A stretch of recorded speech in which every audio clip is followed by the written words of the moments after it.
Good morning, good morning. If we haven't yet met, my name is Joel, and it's great to be here. If this is your first Sunday with us, thank you so much for being here. If there's anything we can do to help you in any way, please let us know. And wherever you are on your journey of faith, you are welcome here. Our heart is to help people find and follow Jesus. I just want to ask you a question. I want to know this. Have you ever lying awake at night?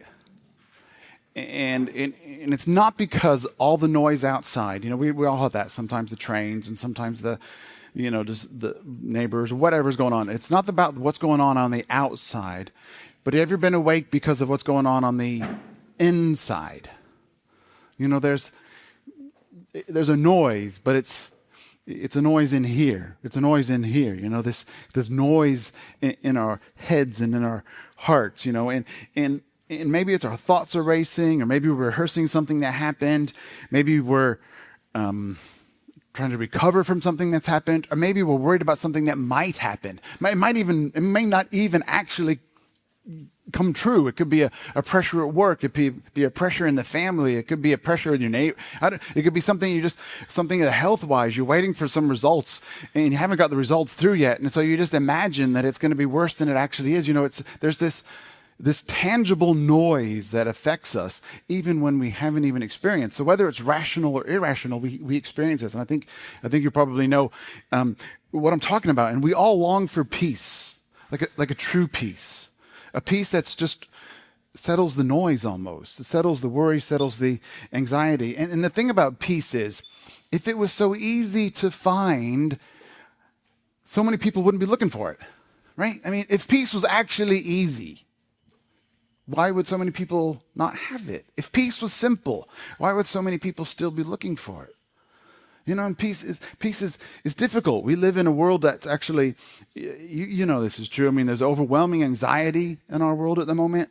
We look to doctors, medication. We look to mindfulness, digital detoxes, put your phone away, do this. We've got all these habits we can do. You can go for like a off-grid holiday. You can try to get away from everybody, get away from it all. And we can try all these things. And those things can be helpful. Absolutely. They can absolutely be helpful, but they don't always provide the solution. If they were the solution, it would fix it. But if you've tried some of this stuff, it helps, but it doesn't solve it. So, there's got to be something more, something deeper, because peace is more than just silence. Peace is more than just good circumstances. Peace is more than just the absence of conflict. It's something more than that.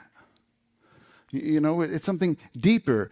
And we're made in this incredible way. God created us. So we're emotional, physical, spiritual, social beings. We're these incredibly whole beings, the way we've been made. And what happens is, that's why when you have a problem in the workplace, or maybe in a relationship, it means you'd have difficulty sleeping. It's hard to disconnect what's going on inside. When you're feeling worried or anxious about something, it affects how you physically feel. We can't segment the way we've been made. We've been made as whole beings, body, soul, spirit. This is how God's designed us. And when one part of us is unsettled, we all feel it. And we live with, I just sort of brainstormed a bit. There's spider map, whatever you want to call it. We live with all these things: deadlines, conflicts, expectations, bills, never-ending laundry. Oh, my word. 6 of us in our house, and what the heck? Uncertainty, assessments, instability, there's so much going on all around us. It just noise. And in the midst of all of that, all of us crave peace. And whether you're a follower of Jesus or not, we crave peace. Whether you don't even believe in God and it's the last thing on your minds, something in your heart knows that you crave peace. You crave something more than just the circumstances being good. There has to be more to life than this. And that's why we're doing this series. We're doing 5 weeks looking at what makes a life worth living, really being alive. How do we really live it? And we know that it's got to be more than just our achievements or our possessions. It's got to be more than that. No matter how much stuff you have, it doesn't mean life is rich. And how many things you've achieved, it doesn't mean, it's got to be more than that. It's got to be more than just the stuff. It's got to be something deeper. it's got to be something deeper like love and hope and freedom and peace and purpose. And that's what we're looking at over 5 weeks. And I've got the pleasure of talking about peace this week. Last week, Sam spoke about hope, and I chatted about the love the week before. If you've missed any of those, you can actually catch them online, so you can catch up on that. But we know, we know this, we have this sense, we have this feeling that, okay, there's got to be something somewhere. And then Jesus came and he promised this. He said this. He didn't just speak about these things. He said, I am the source of this stuff. He says this in John 16:33. He says, in this world, you will have trouble, but take heart. I've overcome the world. Now, the first half of that verse there is a bit of a duh, right? Yeah. So if you're not a follower of Jesus, or you are a follower of Jesus, that's like stating the obvious, man. The sky is blue. Okay, right? I mean, yeah. You're like, so, okay, we can all go along with that first part of the verse. In this world, you will have trouble. Okay, if you have never had any trouble in your life, please tell me where you've been living. How in the world have you accomplished that? Tell me, please, let us all, put us out of our misery. Save us, please. In this world, you will have trouble. Yeah, I'm with you there, Jesus. I totally got you. And then he makes this incredible claim. Take heart, I've overcome the world. So we have an option here. We have a couple options. We can either say, oh, it's just somebody you know when you've had a problem in your life and somebody does that thing where they sort of it feels like they pat you on the head. They just give you some sort of platitude, oh, don't you know, everything will be all right. The sun will come out tomorrow. And you know what I mean? So either Jesus is actually patronizing us with some platitude.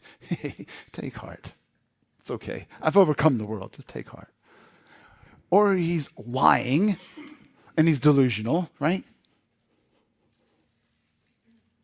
Or it's true. And as followers of Jesus, we're allowed to ask questions, by the way. We're allowed to wrestle with what Jesus says because he's either making this audacious claim or he's patronizing us. So I think we should look into it and find out, okay, we agree that there's trouble. Okay, there's tons of trouble. But how do we know that you have actually overcome the world? Is that really true? Do you know, have we got any examples? Have we got any things we can look at from Jesus' life and say, okay, is there an example? Is there something that took place? So thankfully, there is, right? So you might know the story. Jesus was here.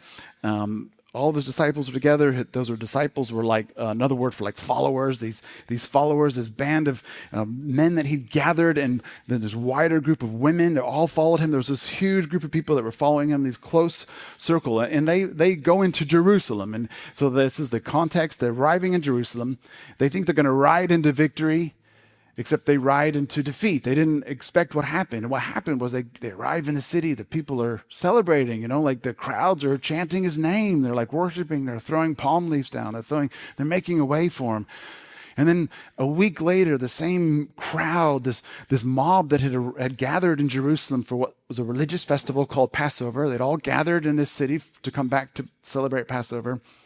A week later, the same crowd is not screaming his praise, but they're screaming for his death, And what they thought they were riding into some victorious moment where Jesus is going to be something, they actually ride into a moment of what to them would just seem like utter defeat. They're there when Jesus is arrested and betrayed and beaten and put on trial.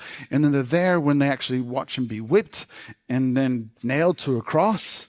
And die. The whole thing changes. It's a massive, it's huge trauma. If you've ever had a trauma in your life, this is a huge traumatic situation. Okay, when you woke up Thursday morning, it was very different to when you woke up on Saturday morning.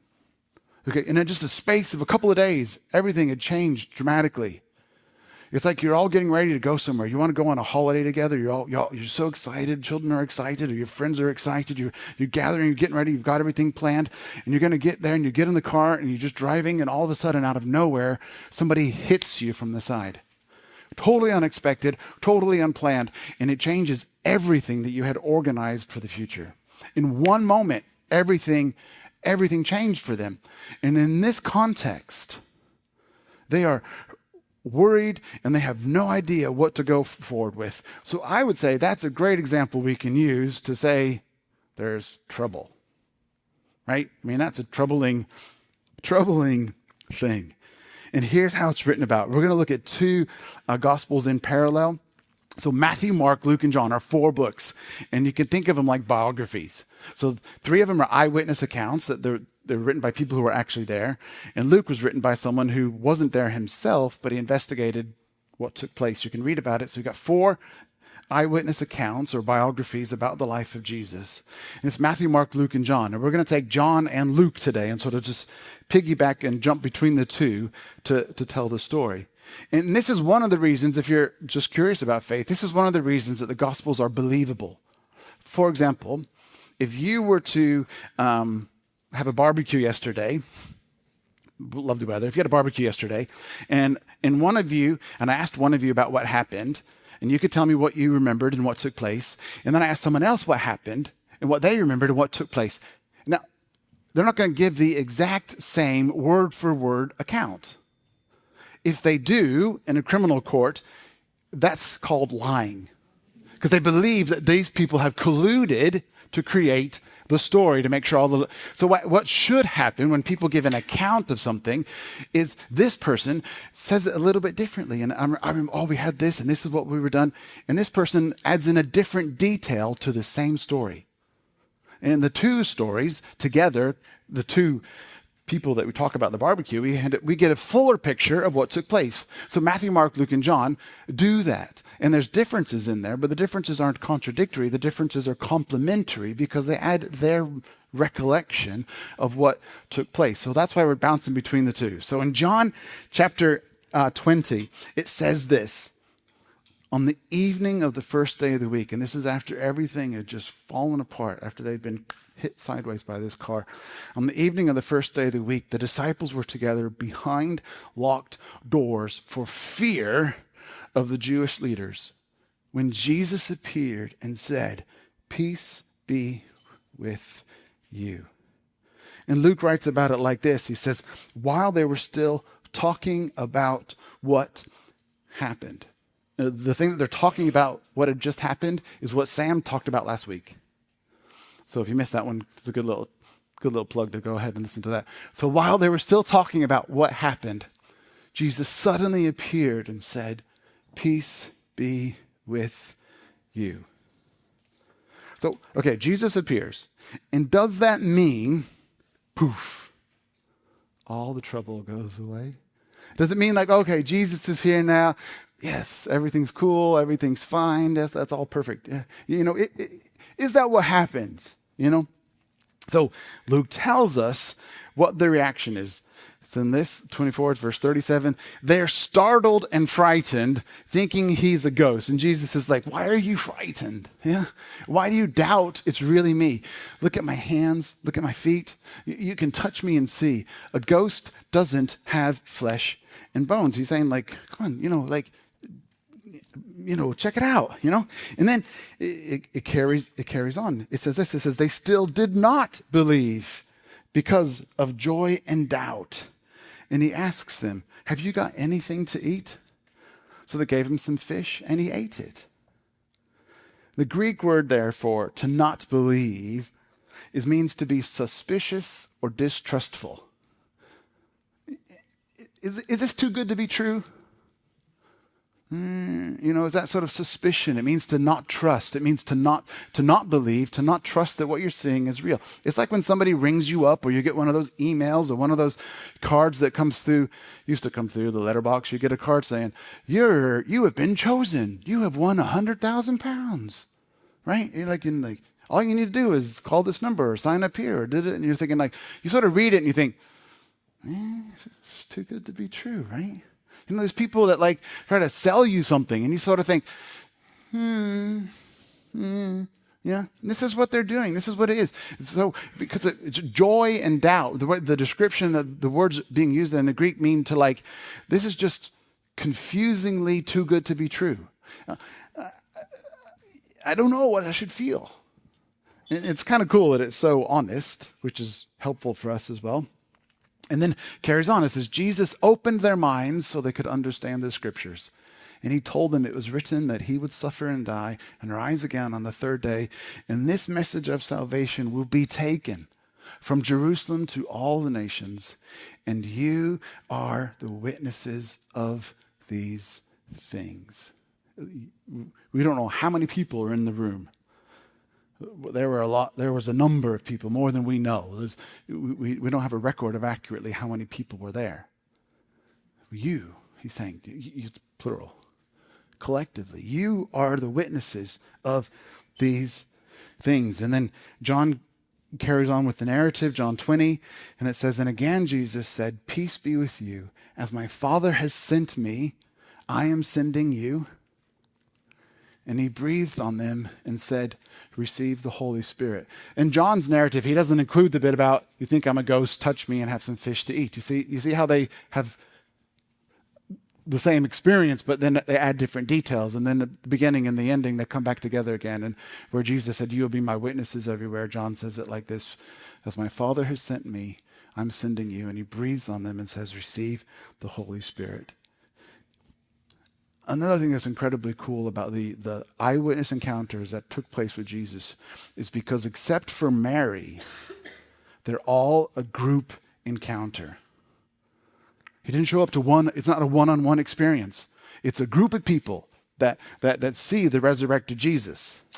And we can't go into all the details now, but it also gives even greater gravitas and weight to the fact that he chose to reveal himself to one woman on her own. It's so intentional. To choose the one woman on her own, the invalid witness, we talked about it a couple weeks ago. Culturally and politically and socially, the invalid witness. But he chose to deliberately reveal himself to one person, and then all the other experiences are in front of a group. The two people that Sam talked about last week. The group of people that are in the room. He shows up. It's in front of a group of people. Now, think about it like this. This is why it's important as we wrestle with whether or not Jesus is worth following and worth believing. So let's imagine one of you has an experience, just one of you, have an experience. So this morning, on your way coming into town, let's say you're walking, and just over there on the other side of the building, you saw koala bear, right? Okay. And you come in and you tell us, I've just seen a koala bear. You're never going to believe it. I've seen a koala, right? And we're kind of like, yeah, okay, right. Why did you see a koala in Letchworth? Okay? And it'd be easy to disbelieve and discount. But what if, for some reason, everybody in the room had been walking together and we had all seen the koala bear? What happens to the testimony, the validity of the experience? So one thing we have to be careful of, when other religions say they've had an experience with an angel, they've had an experience with this, and it's actually just you by yourself in some cave somewhere, nobody can back it up, nobody can disagree with you because it's your own little sheltered experience. The resurrection of Jesus took place in front of people all the time, which gives it a validity and allows you to say, no, that wasn't what happened. I was there. I was there in that room when it took place. So it would be very easy for people afterwards, if Jesus coming back from the dead was just a rumor, it would have been so incredibly easy for the groups of people to say, whoa, I was there. That's not actually what happened. That's not what took place.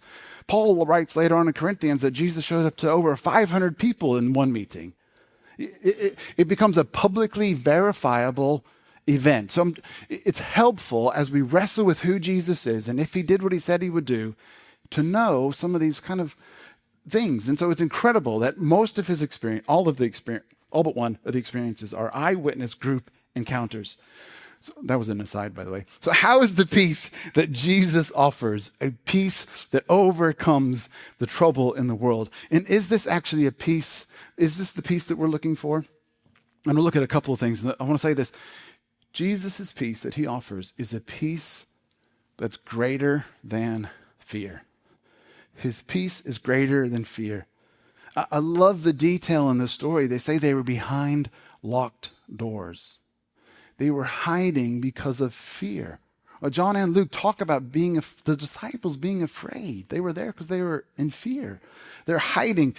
John said they're hiding because they're afraid of the Jewish authorities. They don't know what's going to happen in their life. They are hiding. And we know this. Fear does this. Fear can trap us mentally. Fear can trap us in our minds, in our hearts, in our bodies. And it's like being behind a locked door, isn't it? You experience something, and it's like fear can trap you. It can make you a prisoner. Whether it's rational or irrational fears, it can trap you. Whether it's imagined or real, it can trap you. Whether it's something that did happen or you're worried about might happen, it can trap you. Fear traps us. It holds us back. It ties us down. And they locked themselves away because they wanted to feel safe. But safety isn't the same as peace. Feeling safe isn't the same as having peace, right? But we know this. Whether you follow Jesus or not, this is true because you probably had experiences in your life where you've tried to, find ways to find safety. But even though you've circumstantially might have been somewhere that you locked up and closed and built the barriers and shut everything down, and even though you might feel like you're in a safe place, it doesn't mean there's safety. You don't feel safe in here, right? And this is what is going on. And into that space, the space that's closed off, the space that's been locked down, the space that's been pulled away, into that space, Jesus steps and says, peace. Into that space, he brings peace. Peace be unto you. We follow a Jesus who will enter locked doors, who will go through locked doors. He will enter closed spaces. And it's something you might be, that's a bit frightening, that's a bit weird. It's not a violation. Somebody who chases you behind a locked door because you're trying to get away from them is different from somebody who comes through a locked door because they're trying to find you and rescue you. This isn't a violation of them. That they're hiding and they're frightened and they're behind a locked door. And Jesus goes through a locked door and in our dark places because he wants to find us and rescue us and bring us peace. And he goes into the places that we've gone to. That's where he finds us. And this is what he does to them. He goes to them. He speaks peace into their hidden hearts. And the second thing is peace is greater than doubt. And this is cool. I mean, the eyewitness accounts are so incredibly honest. Isn't it cool? Like, Jesus is there. He's like, hey, guys. And they're like, who the heck are you? It's a ghost, right? Like they don't even believe it's, how can you not recognize him? How can you not believe it's him? He's actually standing there and they don't believe it. They literally says, we do not believe it's you. It's like, how, they doubted it was Jesus. They were unsure. They were suspicious. They were confused. And instead of rebuking them and telling them off, because it could have been like, come on, God, I've been with you for 3.5 years. You know me. You should know by now. He's like, you recognize me. Like, come on, like, recognize me. Like, this is me. He doesn't tell them off. He doesn't berate them. He doesn't ridicule them. He doesn't shame them. He meets them. He meets them where they're at. I just think it's so cool. It's just precious. It's personal. And he's like, no, it's okay. I'm not a ghost. I'm like, go ahead, feel my hands. It's okay. Put your hand on my side. Look, it's me. It's really me. And even that wasn't enough. Like, we have a tough time believing Jesus, and we can't actually physically see him. They're seeing Jesus, physically touching him, and still not believing. Right? And they're like, "Nyeh." He's like, okay, come on, give me some food. Have you got any food? A ghost can't eat. He gives them another proof that it's really, just think about it. Like, why? He doesn't even have to do it. He could just say, it's me. Just trust me. Just believe me. Just have faith, you idiot. Like, he didn't have to do any of that stuff. But he lets them touch him. He lets them feel the wounds, discover the pain and sorrow and anguish that he's been through. And then he eats with them. He fellowships. He shares food with them. Like, it's crazy, it's so refreshing. It's so honest, isn't it? It's just so honest that his own followers, doubted and didn't believe it was him. And then John includes a bit that Luke doesn't include in his story. And John tells us about a guy named Thomas.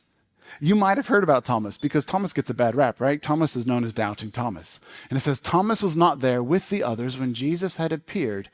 And they told Thomas, we have seen the Lord. And Thomas says, unless I see the nail marks on his hands and feel them for myself and touch his side, I will not believe. And maybe they said to him, hey, he showed up, we didn't believe him, and Jesus was like, feel my hands and touch my side. And maybe Thomas is like, okay, fine. Yeah. I don't believe you. I don't believe any of this stuff happened. Okay, but if I see Jesus and he lets me do the same thing that he let you do, then maybe I'll believe. Right? It's cool, isn't it? I mean, it's just so honest, isn't it? So Thomas didn't believe his friends. He should have believed his friends, right? He doesn't believe his friends. They don't believe Jesus is really there. Thomas doesn't believe his friends. I mean, there's so much unbelief in this whole story. It's crazy.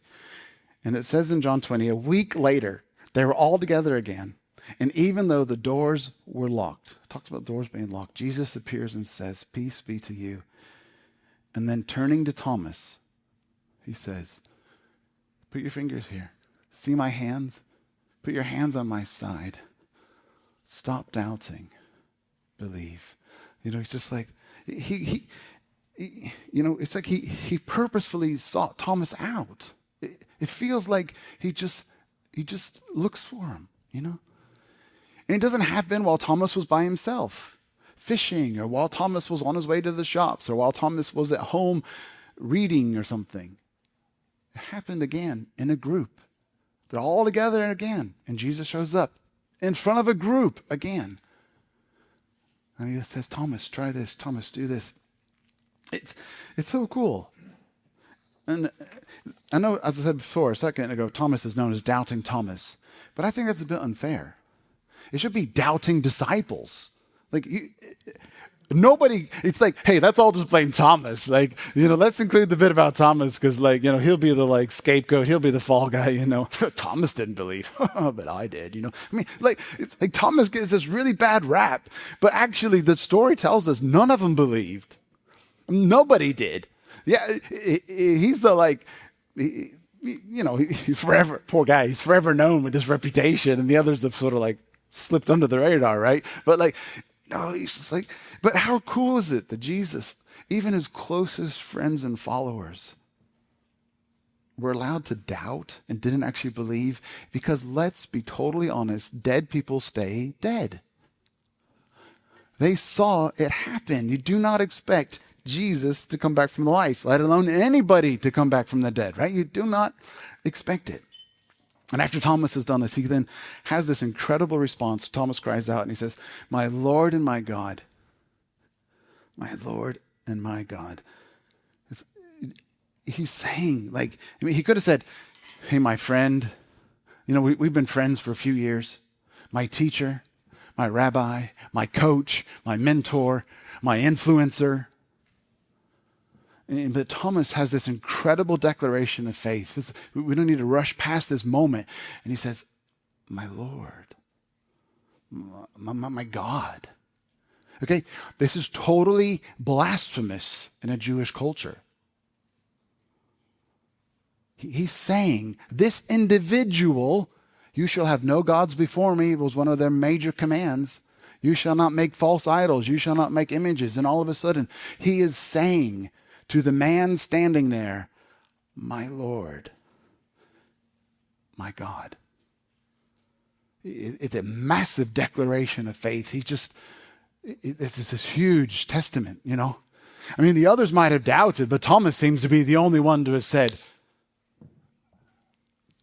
Lord, my God. They'd been with him for 3.5 years. They'd seen him walk on water. They'd seen him feed people. They'd seen him spit in the dirt and heal a blind man. They'd seen him heal lame people. They'd seen him heal lepers. They'd seen so much stuff. They'd listened to him when he taught stories, when he spoke in parables and gave these incredible life lessons. They'd seen him when he came up against the religious leaders. They'd been with Jesus for 3.5 years. Why is it now that they recognize he is God? Because here is when he has overcome the world. My Lord, my God. They had seen him die. They had seen him die and come back to life. Otherwise, there's no point believing in him. He could just be a great teacher. Right? Something happened. Something so critical happened that they became followers of Jesus, not as their rabbi or their teacher or their mentor or their coach, but as their Lord and God. This is what's taking place. And so Jesus says, because you have seen me, you believe. But blessed are those who have not seen me and yet believe. That's cool, isn't it? Because that's us. That's going to be, it's like Jesus for a moment is just like talking bigger than what's going on in the room. Hey, Thomas, it's great that you've seen me and believe. I'm so pleased for you. There's going to be people who will believe in me and they won't see me the same way that you saw me. This is what he's saying, right? And that's us. And here's where we are. Here's what we need to recognize. Jesus did not shame them in their doubt, but he met them in their doubts. Not only that, but he invited questions. They're asking him stuff. He offers evidence. And he opened their minds to understand. And that's the same journey that we go on. That is the exact same journey that we can actually learn to trust and believe that Jesus is who he says he is. Because we can't physically see him. We can't physically touch him. But we can bring our doubt, bring our confusion, bring our questions, and we can look at the evidence, and our minds can be opened to understand. Okay, think about this. You cannot see Julius Caesar. You cannot see Homer, the Greek poet. You can't see them. And maybe if there's any images, we don't even know if it really is them anyway. Same as like, is that really what Jesus looked like? I don't know. You know, right? So, okay, the back of a coin, the back of Julius Caesar. Okay, right? You can't see them physically the same way. We can't see them. But you can examine the historical, cultural, social evidence. You can grapple with what would have been going on and what about this and why that and why this. And you can do like every good archaeologist does who cannot see the person in the flesh, but they look at the evidence that's left over. And it's the same way that we understand things, and it opens our minds to understand, this is what ancient society was like, or this is what these people lived like, or this is what it was like in the Bronze Age, because we are allowed to bring our questions, we're allowed to investigate stuff, and we look at the evidence, and it helps open our minds to understand. And we can't go into it today, but we've done a number of series over the years about looking at some of the stuff like apologetics, which just means evidence for the resurrection and why it's true and why it is what it is. And if you have any questions about that kind of stuff, we'd love to talk about it and, give you some resources. And there's plenty of things out there that are helpful.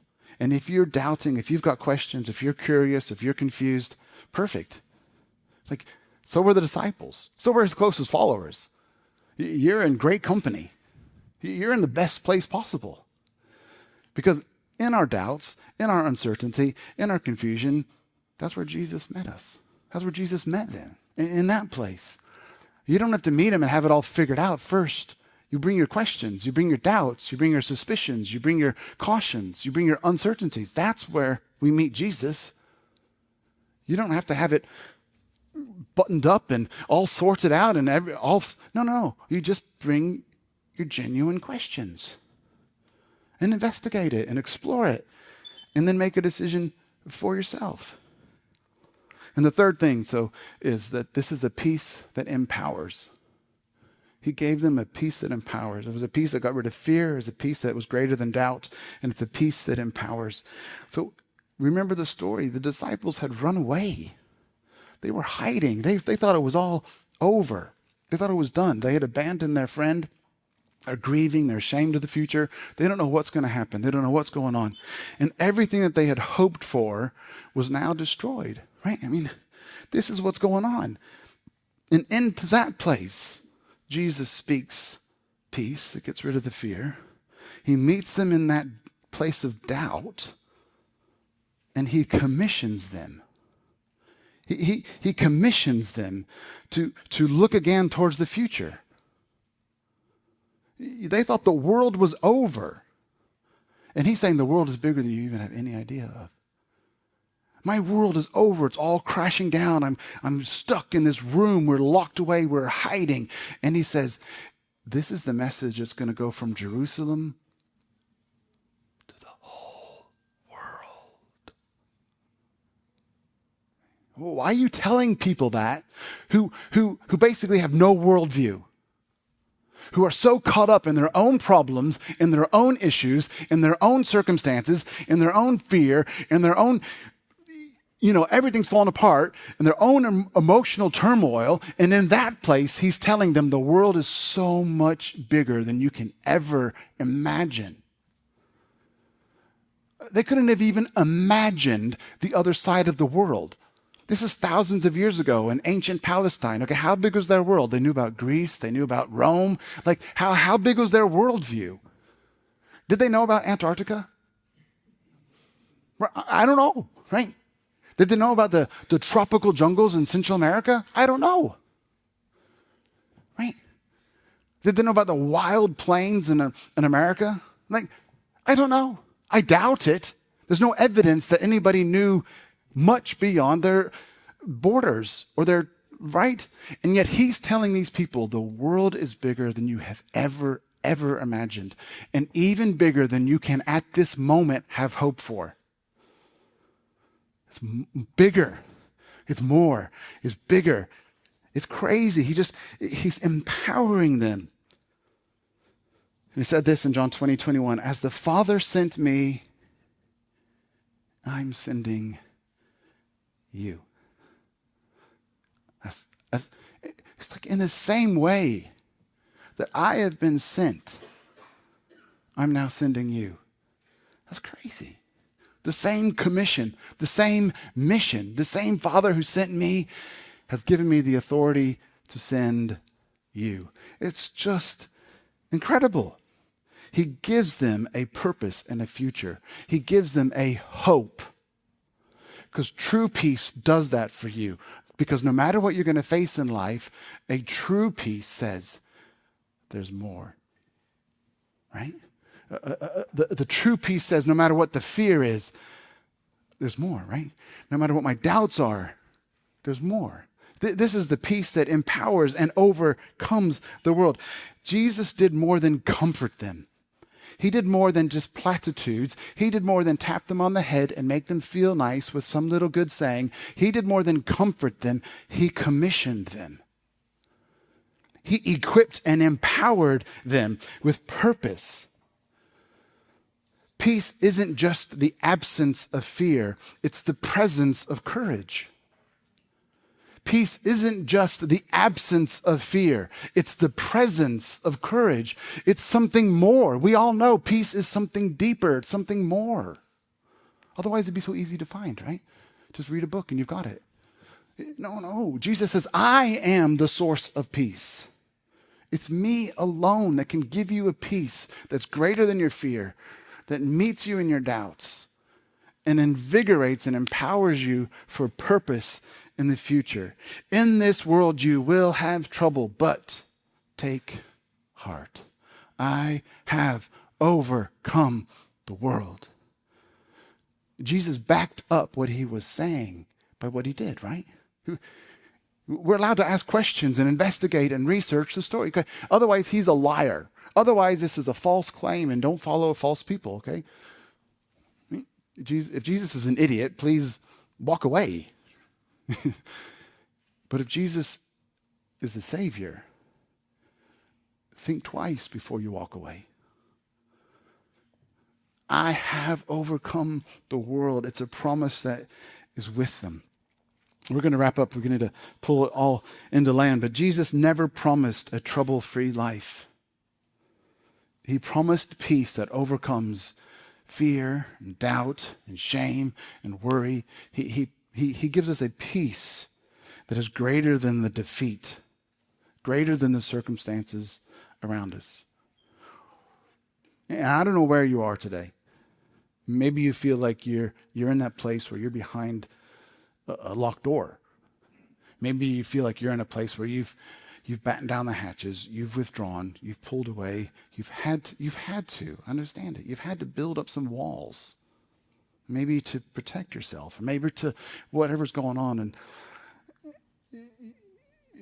maybe you feel like that's you. Maybe you feel like you're in that place, or maybe you feel like you're in the place where you just doubt everything.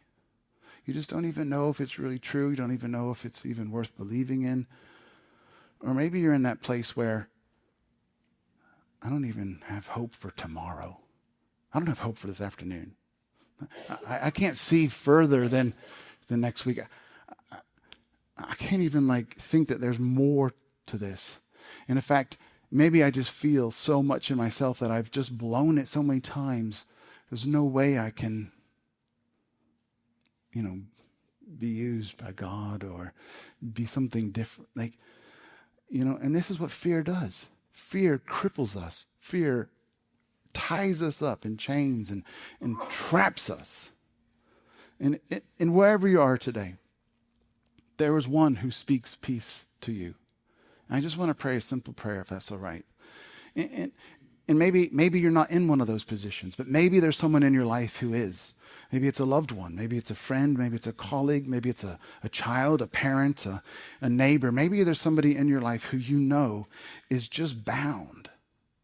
And more than anything, they need to know the Prince of Peace who can step into that situation and bring peace.